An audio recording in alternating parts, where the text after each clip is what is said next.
भाजपा के कार्यकर्ताओं को मैं बहुत बहुत बधाई देता हूं। इस एक वर्ष में एमपी में विकास को एक नई गति मिली है। आज भी यहां हजारों करोड़ रुपए की विकास परियोजनाओं की शुरुआत हुई है। आज ऐतिहासिक केन बेतवा लिंक परियोजना का दौधन बांध का शिलान्यास भी हुआ है। ओमकारेश्वर फ्लोटिंग सोलर प्लांट, उसका भी लोकार्पण हुआ है। और ये मध्य प्रदेश का पहला फ्लोटिंग प्लांट है। मैं इन परियोजनाओं के लिए एमपी के लोगों को ढेर सारी बधाई देता हूं। साथियों, आज हम सभी के लिए बहुत ही प्रेरणादायी दिन है। आज श्रद्धेय अटल जी की जन्म जयंती है। आज भारत रत्न अटल जी के जन्म के 100 साल हो रहे हैं। अटल जी की जयंती का ये पर्व सुशासन की, सुसेवा की हमारी प्रेरणा का भी पर्व है। थोड़ी देर पहले जब मैं अटल जी की स्मृति में डाक टिकट और स्मारक सिक्का जारी कर रहा था, तो अनेक पुरानी बातें मन में चल रही थी। बरसों बरसों तक उन्होंने मुझ जैसे अनेक कार्यकर्ताओं को सिखाया है, संस्कारित किया है। देश के विकास में अटल जी का योगदान हमेशा हमारे स्मृति पटल पर अमिट रहेगा। मध्य प्रदेश में 1100 से अधिक अटल ग्राम सेवा सदन के निर्माण का काम आज से शुरू हो रहा है। इसके लिए पहली किस्त भी जारी की गई है। अटल ग्राम सेवा सदन गांवों के विकास को नई गति देंगे। साथियों, हमारे लिए सुशासन दिवस सिर्फ एक दिन का कार्यक्रम भर नहीं है। गुड गवर्नेंस, सुशासन भाजपा सरकारों की पहचान है। देश की जनता ने लगातार तीसरी बार केंद्र में भाजपा की सरकार बनाई। मध्य प्रदेश में आप सभी लगातार भाजपा को चुन रहे हैं। इसके पीछे सुशासन का भरोसा ही सबसे प्रबल है। और मैं तो जो विद्वान लोग हैं, जो लिखा पट्टी एनालिसिस करने में माहिर है, ऐसे देश के गणमान्य लोगों से आग्रह करूंगा कि जब आजादी के 75 साल हो चुके हैं तो एक बार इवैल्यूएशन किया जाए एक 100-200 विकास के, जनहित के, गुड गवर्नेंस के पैरामीटर निकाले जाएं और फिर जरा हिसाब लगाएं कि कांग्रेस सरकारें जहां होती हैं वहां क्या काम होता है, क्या परिणाम होता है। जहां लेफ्ट वालों ने सरकार चलाई, कम्युनिस्टों ने सरकार चलाई, वहां क्या हुआ। जहां परिवारवादी पार्टियों ने सरकार चलाई, वहां क्या हुआ। जहां मिलीजुली सरकारें चली, वहां क्या हुआ। और जहां जहां भाजपा को सरकार चलाने का मौका मिला, वहां क्या हुआ। मैं दावे से कहता हूं, देश में जब जब भाजपा को जहां जहां भी सेवा करने का अवसर मिला है, हमने पुराने सारे रिकॉर्ड तोड़ के जनहित के, जन कल्याण के और विकास के कामों में सफलता पाई है। निश्चित मानदंडों पर मूल्यांकन हो जाए, देश देखेगा कि हम जन सामान्य के प्रति कितने समर्पित हैं। आजादी के दीवानों ने जो सपने देखे थे, उन सपनों को साकार करने के लिए हम दिन रात पसीना बहाते हैं। जिन्होंने देश के लिए खून बहाया, उनका रक्त बेकार न जाए, हम अपने पसीने से उनके सपनों को सींच रहे हैं। और सुशासन के लिए अच्छी योजनाओं के साथ ही उन्हें अच्छी तरह लागू करना भी जरूरी है। सरकार की योजनाओं का लाभ कितना पहुंचा, ये सुशासन का पैमाना होता है। अतीत में कांग्रेस सरकारें घोषणाएं करने में माहिर हुआ करती थी। घोषणाएं करना, फीता काटना, दिया जलाना, अखबार में तस्वीर छपवा देना, उनका काम वहीं पूरा हो जाता था और उसका फायदा कभी भी लोगों को नहीं मिल पाता था।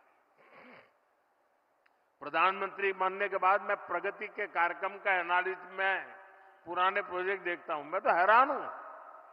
35, 40 साल पहले जिसके शिलान्यास हुए, बाद में वहां 1 इंच भी काम नहीं हुआ।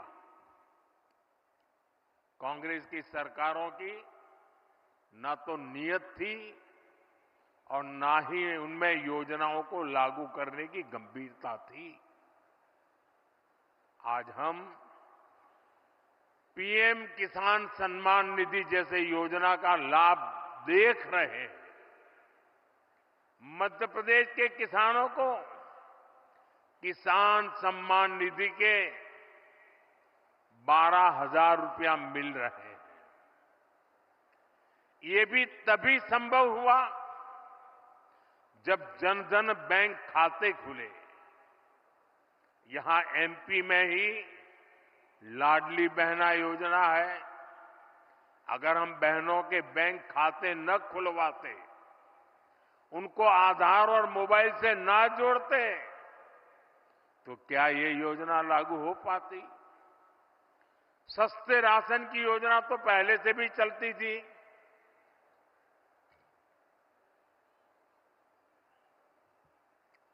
लेकिन गरीब को राशन के लिए भटकना पड़ता था। अब आज देखिए, गरीब को मुफ्त राशन मिल रहा है, पूरी पारदर्शिता से मिल रहा है। ये तभी हुआ जब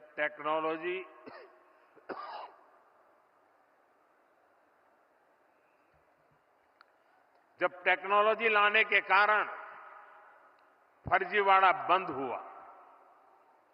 जब एक देश एक राशन कार्ड जैसी देशव्यापी सुविधाएं लोगों को मिली, साथियों, सुशासन का मतलब ही यही है कि अपने ही हक के लिए नागरिक को सरकार के सामने हाथ फैलाना न पड़े, सरकारी दफ्तरों के चक्कर न काटने पड़े। और यही तो सैचुरेशन की 100% लाभार्थी को 100% लाभ से जोड़ने की हमारी नीति है। सुशासन का यही मंत्र भाजपा सरकारों को दूसरों से अलग करता है।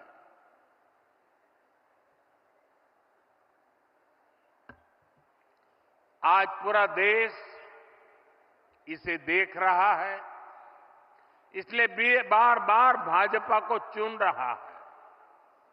साथियों, जहां सुशासन होता है, वहां वर्तमान चुनौतियों के साथ ही भविष्य की चुनौतियों पर भी काम किया जाता है।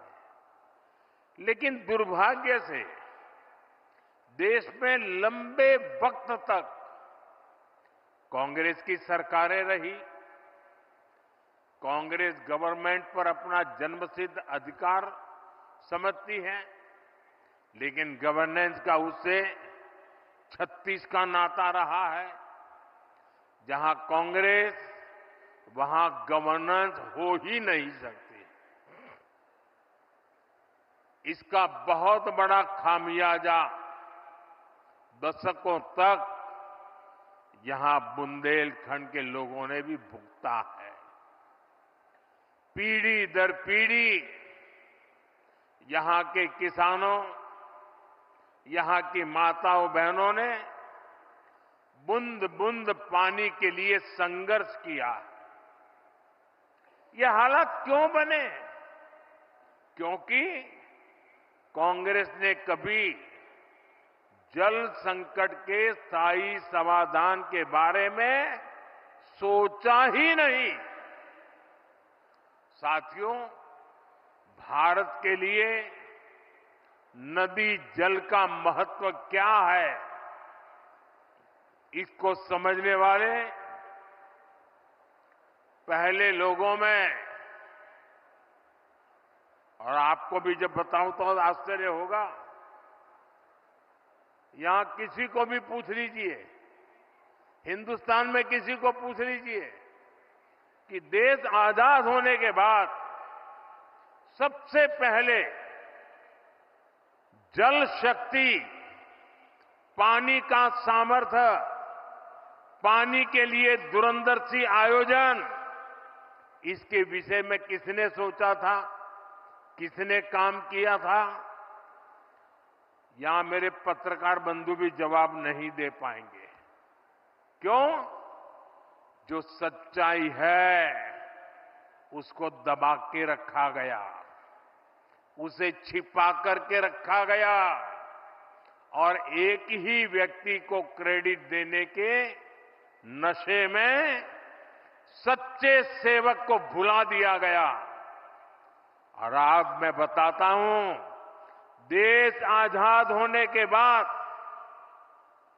भारत की जल शक्ति, भारत के जल संसाधन, भारत में पानी के लिए बांधों की रचना, इन सब की दूरदृष्टि किसी एक महापुरुष को क्रेडिट जाती है तो उस महापुरुष का नाम है बाबा साहब आंबेडकर।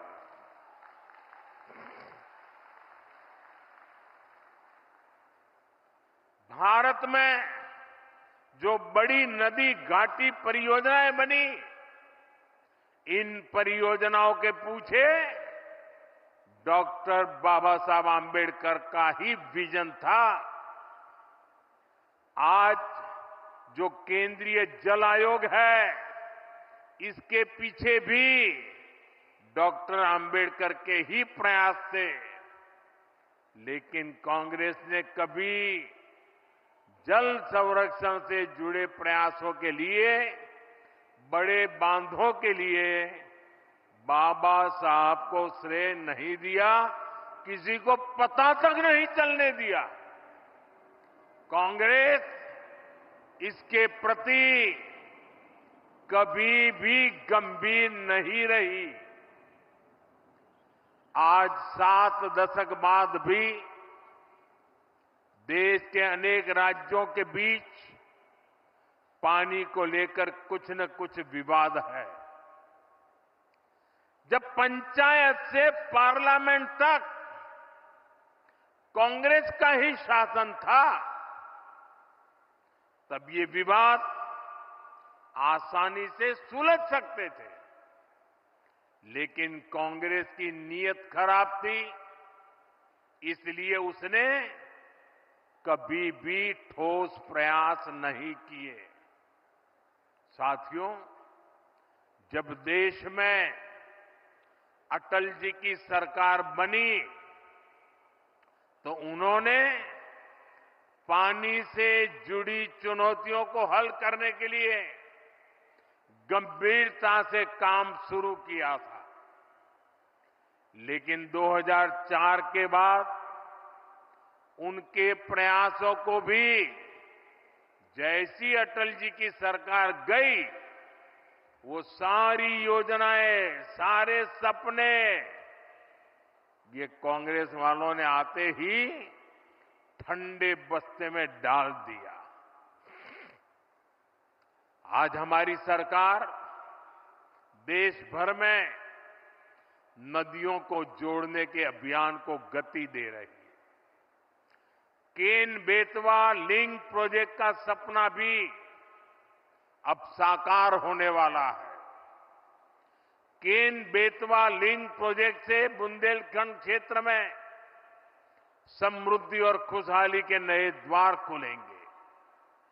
छतरपुर, टीकमगढ़, निवाड़ी, पन्ना, दमोह और सागर सहित मध्य प्रदेश के 10 जिलों को सिंचाई सुविधा का लाभ मिलेगा।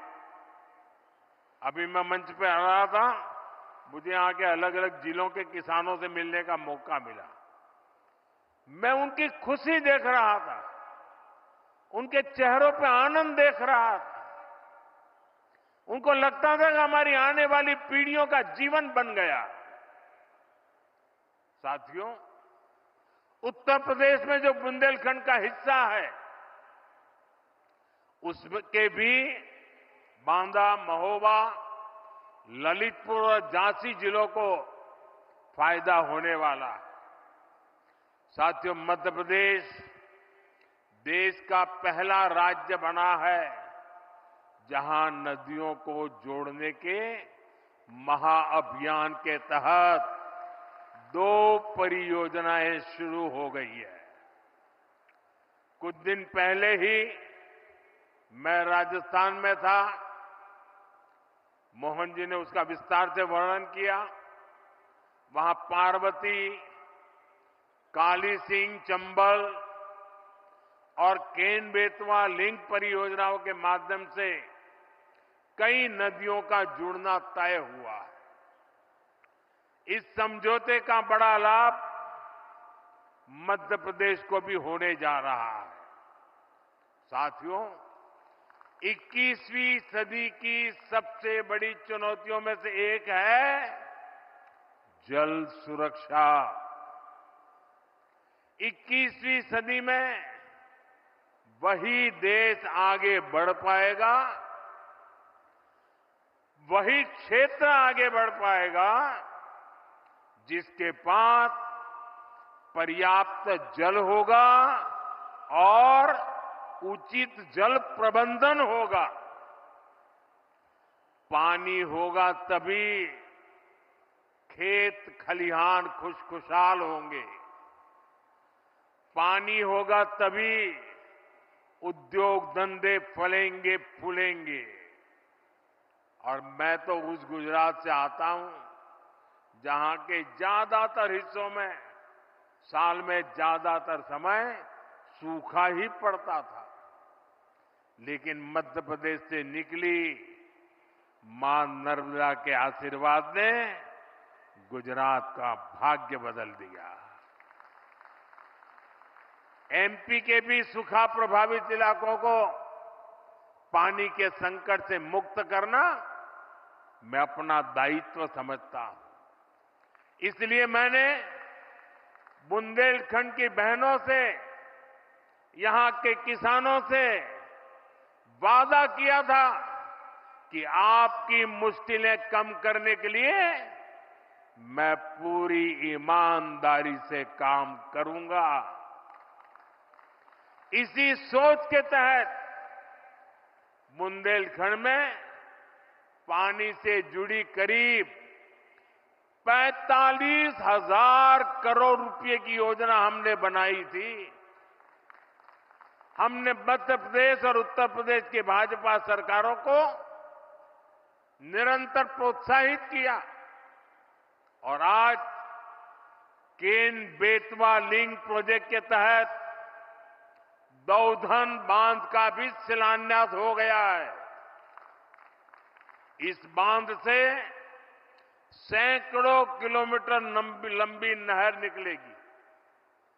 बांध का पानी करीब 11 लाख हेक्टेयर भूमि तक पहुंचेगा। साथियों, बीता दशक भारत के इतिहास में जल सुरक्षा और जल संरक्षण के अभूतपूर्व दशक के रूप में याद किया जाएगा। पहले की सरकारों के दौरान पानी से जुड़ी जिम्मेदारियां अलग अलग विभागों के बीच बटी हुई थी। हमने इसके लिए जल शक्ति मंत्रालय बनाया। पहली बार हर घर नल से जल पहुंचाने के लिए राष्ट्रीय मिशन शुरू किया गया। आजादी के बाद 7 दशक में सिर्फ 3 करोड़ ग्रामीण परिवारों के पास ही नल से जल नल कनेक्शन था। बीते 5 वर्षों में 12 करोड़ नए परिवारों तक हमने नल से जल पहुंचाया है। इस योजना पर अभी तक 3.5 लाख करोड़ रुपए से अधिक खर्च किया जा चुका है। जल जीवन मिशन का एक और पक्ष है जिसकी उतनी चर्चा नहीं होती, वो है पानी की गुणवत्ता की जांच। पीने के पानी को टेस्ट करने के लिए देश भर में 2100 वाटर क्वालिटी लैब बनाई गई है। पानी को टेस्ट करने के लिए गांवों में 25 लाख महिलाओं को ट्रेन किया गया है। इससे देश के हजारों गांव जहरीला पानी पीने की मजबूरी से मुक्त हो चुके हैं। आप कल्पना कर सकते हैं, बच्चों को, लोगों को बीमारियों से बचाने के लिए ये कितना बड़ा काम हुआ है। साथियों, 2014 से पहले देश में ऐसी 100 के करीब बड़ी सिंचाई परियोजनाएं थी जो कई दशकों से अधूरी पड़ी हुई थी। हम हजारों करोड़ रुपए खर्च करके इन पुरानी सिंचाई परियोजनाओं को पूरा करवा रहे हैं। हम सिंचाई के आधुनिक तौर तरीकों का भी उपयोग बढ़ा रहे हैं। पिछले 10 साल में करीब करीब 1 करोड़ हेक्टेयर भूमि को माइक्रो इरिगेशन की सुविधा से जोड़ा गया है। मध्य प्रदेश में भी पिछले 10 साल में करीब 5 लाख हेक्टेयर भूमि माइक्रो इरिगेशन से जुड़ी है। बूंद बूंद पानी का सदुपयोग हो, इसे लेकर लगातार काम हो रहा है। आजादी के 75 वर्ष पूरे होने पर हर जिले में 75 अमृत सरोवर बनाने का अभियान भी चलाया गया। इसके तहत देश भर में 60,000 से ज्यादा अमृत सरोवर बनाए गए। हमने देश भर में जल शक्ति अभियान कैच द रेन भी शुरू किया है। आज देश भर में 3 लाख से अधिक रिचार्ज वेल बन रहे हैं और बड़ी बात यह कि इन अभियानों का नेतृत्व जनता जनार्दन खुद कर रही है। शहर हो या गांव, हर क्षेत्र के लोग इनमें बढ़ चढ़कर हिस्सा ले रहे हैं। मध्य प्रदेश सहित देश के जिन राज्यों में भूजल स्तर सबसे कम था, वहां अटल भूजल योजना चलाई जा रही है। साथियों, हमारा मध्य प्रदेश टूरिज्म के मामले में हमेशा से अव्वल रहा है और मैं खजुराहो आया हूं और पर्यटन की चर्चा ना करूं, ऐसा भला हो सकता है क्या? पर्यटन एक ऐसा सेक्टर है जो युवाओं को रोजगार भी देता है और देश की अर्थव्यवस्था को भी ताकत देता है।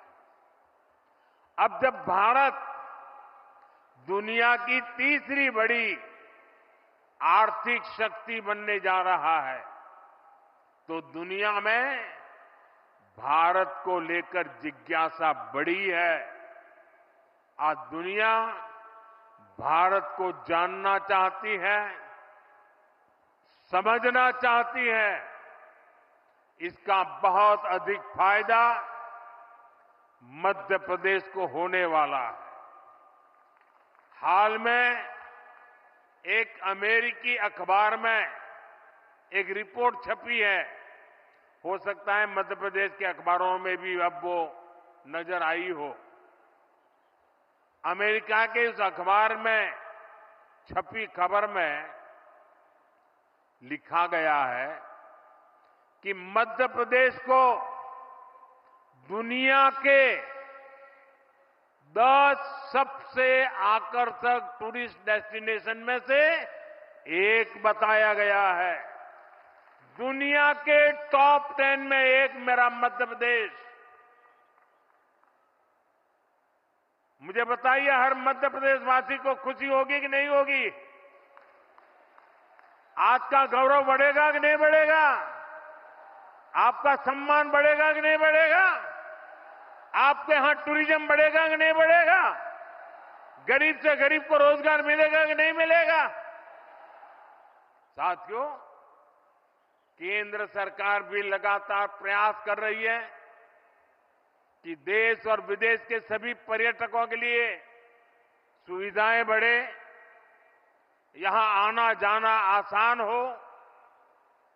विदेशी पर्यटकों के लिए हमने ई वीजा जैसी योजना बनाई है। भारत में जो हेरिटेज और वाइल्ड लाइफ टूरिज्म है, उसको विस्तार दिया जा रहा है। यहां मध्य प्रदेश में तो इसके लिए अभूतपूर्व संभावनाएं हैं।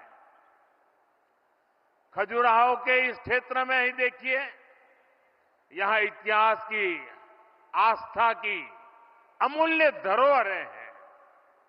कंदरिया महादेव, लक्ष्मण मंदिर, 64 योगिनी मंदिर, अनेक आस्था स्थल है। भारत के पर्यटन का प्रचार करने के लिए हमने देश भर में G20 की बैठकें रखी थी। एक बैठक यहां खजुराहो में भी हुई थी। इसके लिए खजुराहो में एक अत्याधुनिक अंतर्राष्ट्रीय सम्मेलन केंद्र भी बनाया गया। साथियों, केंद्र सरकार की स्वदेश दर्शन योजना के तहत मध्य प्रदेश को सैकड़ों करोड़ रुपए दिए गए हैं ताकि यहां इको टूरिज्म सुविधाओं का, पर्यटकों के लिए नई सुविधाओं का निर्माण हो सके। आज सांची और अन्य बौद्ध स्तंभों को बौद्ध सर्किट से जोड़ा जा रहा है। गांधी सागर, ओमकारेश्वर डैम, इंदिरा सागर डैम, भेड़ाघाट, बाणसागर डैम, ये इको सर्किट का हिस्सा है। खजुराहो, ग्वालियर, ओरछा, चंदेरी, मांडू ऐसे स्थलों को हेरिटेज सर्किट के रूप में कनेक्ट किया जा रहा है। पन्ना नेशनल पार्क को भी वाइल्ड लाइफ सर्किट से जोड़ा गया है। बीते वर्ष तो पन्ना टाइगर रिजर्व में ही करीब 2.5 लाख पर्यटक आए हैं। मुझे खुशी है कि यहां जो लिंक नहर बनाई जाएगी उसमें पन्ना टाइगर रिजर्व के जीवों का भी ध्यान रखा गया है। साथियों, पर्यटन बढ़ाने के सारे प्रयास स्थानीय अर्थव्यवस्था को बड़ी ताकत देते हैं। जो पर्यटक आते हैं वे भी यहां का सामान खरीदते हैं। यहां ऑटो टैक्सी से लेकर होटल, ढाबे, होम स्टे, गेस्ट हाउस सभी को फायदा पहुंचता है। इससे किसान को भी बहुत फायदा होता है क्योंकि दूध, दही से लेकर फल, सब्जी तक हर चीज के उन्हें अच्छे दाम मिलते हैं।